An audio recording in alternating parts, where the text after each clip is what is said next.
le soleil, les espadrilles, ça sent les vacances.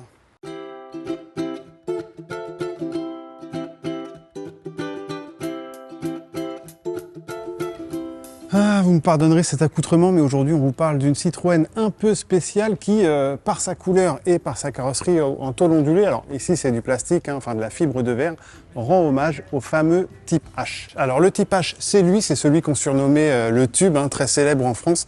Il a servi par exemple de panier à salade à la police nationale ou alors de véhicule de livraison à de nombreux artisans. C'est une voiture qui a été vendue de 1948 à 1981 et produite à plus de 470 000 exemplaires. Bref, on quitte le passé pour aller vers le présent, voire même le futur.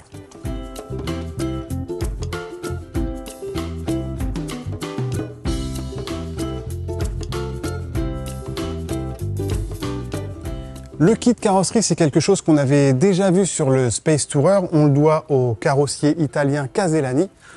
En revanche, pour l'habitacle, on quitte l'Italie pour la Slovénie. C'est le spécialiste Brava Mobile qui s'est chargé de tout l'aménagement intérieur. On retrouve donc 4 places. Il n'y en a que 2 à l'arrière. En revanche, on aperçoit tout de suite le côté sympa du van avec par exemple un évier ici, des petites plaques chauffantes, tout un tas de rangements aussi, des tiroirs, bref, tout ce qu'on peut retrouver par exemple dans certains concurrents comme le Volkswagen California. Et un détail évidemment qu'on ne peut pas négliger, c'est le toit que l'on peut déployer. Comme ça évidemment, on peut se permettre de dormir dedans et surtout de se tenir debout par exemple lorsqu'on cuisine.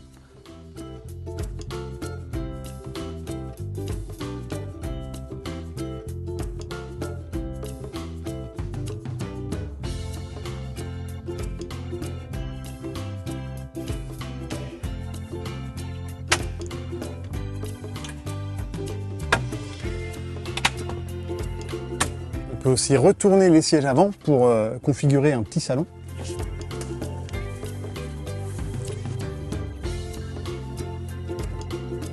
Voilà, pour manger en famille, c'est parfait. Celui-ci aussi se retourne évidemment. Donc on a la kitchenette avec un frigo aussi et tout un tas d'aménagements intérieurs pour se muer en mini camping-car.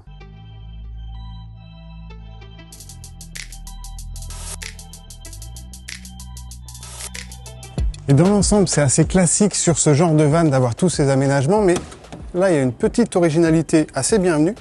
C'est qu'on peut installer cette table ici.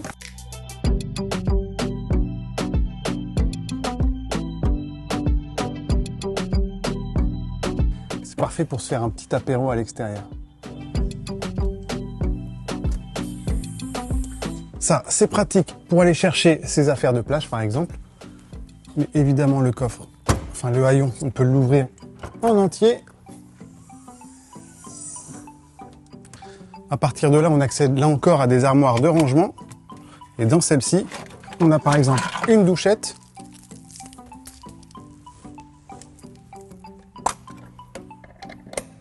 On a qu'à relier ici et voilà, petite douche. Ça marche? Non, ça va. Autre chose à savoir au sujet de ce type Holiday, c'est son gabarit, donc 4,95 m de long, ça c'est pas encore primordial, mais sa hauteur c'est moins de 2 mètres, et ça c'est important parce que ça permet par exemple d'accéder à certains parkings en ville ou alors notamment aussi sur les plages, près des plages pour se garer avec une belle vue. Et un autre truc c'est le prix du péage. Avec ce gabarit sous les 2 mètres, on reste dans la classe 1, donc les autoroutes sont au même prix finalement qu'avec un véhicule normal.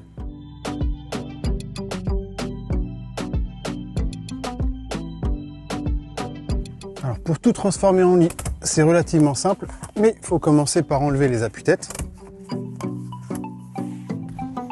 Voilà, une petite tirette et hop. Oula.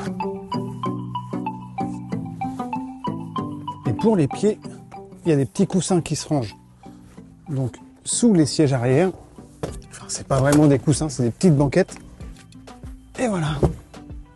On fait un dur métier.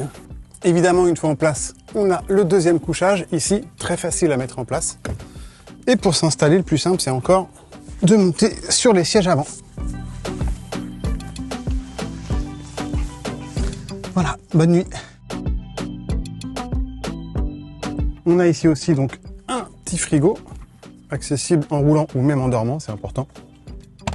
Et évidemment un chauffage Webasto pour maintenir un air suffisamment chaud à l'intérieur, en plus évidemment de ports USB pour recharger son téléphone la nuit.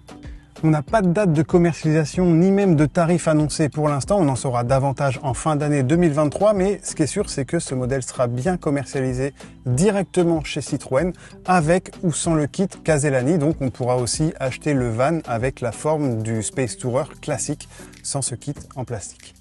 Le Space Tourer, qui n'est plus vendu qu'en électrique pour sa version civile, aura droit ici à des motorisations thermiques, tout comme sur les déclinaisons utilitaires appelées Jumpy. Le Holidays pourrait donc profiter des diesel Blue HDI de 100, 120, 145 ou 180 chevaux, les deux plus puissants étant proposés avec une boîte de vitesse automatique. On rappelle au passage que les VASP, ces vannes aménagées disposant de couchettes et d'une cuisine, ne sont pas soumis au malus. Pas mal. On pourrait s'interroger aussi sur la légitimité de Citroën pour proposer ce genre de van aménagé, d'autant que ça existe depuis 35 ans chez Volkswagen avec le California, depuis je crois 39 ans chez Mercedes avec le Marco Polo, depuis quelques années il y a le Ford Nugget aussi, et depuis 2 ans Renault, par le biais du trafic, propose ce genre de van aménagé, sans compter qu'il y a une multitude de spécialistes qui achètent en direct les véhicules chez les constructeurs et font un aménagement spécial à l'intérieur. C'est le cas par exemple de Westphalia, l'un des plus connus. Ce qu'on sait moins en revanche, c'est que Citroën est le deuxième fournisseur en Europe de véhicules servant de base au camping-car, donc ça leur donne un peu de légitimité. Ce qui est sûr, c'est que ce segment est en plein essor, ça fait quelques années que ça dure, donc Citroën entend bien en profiter un peu.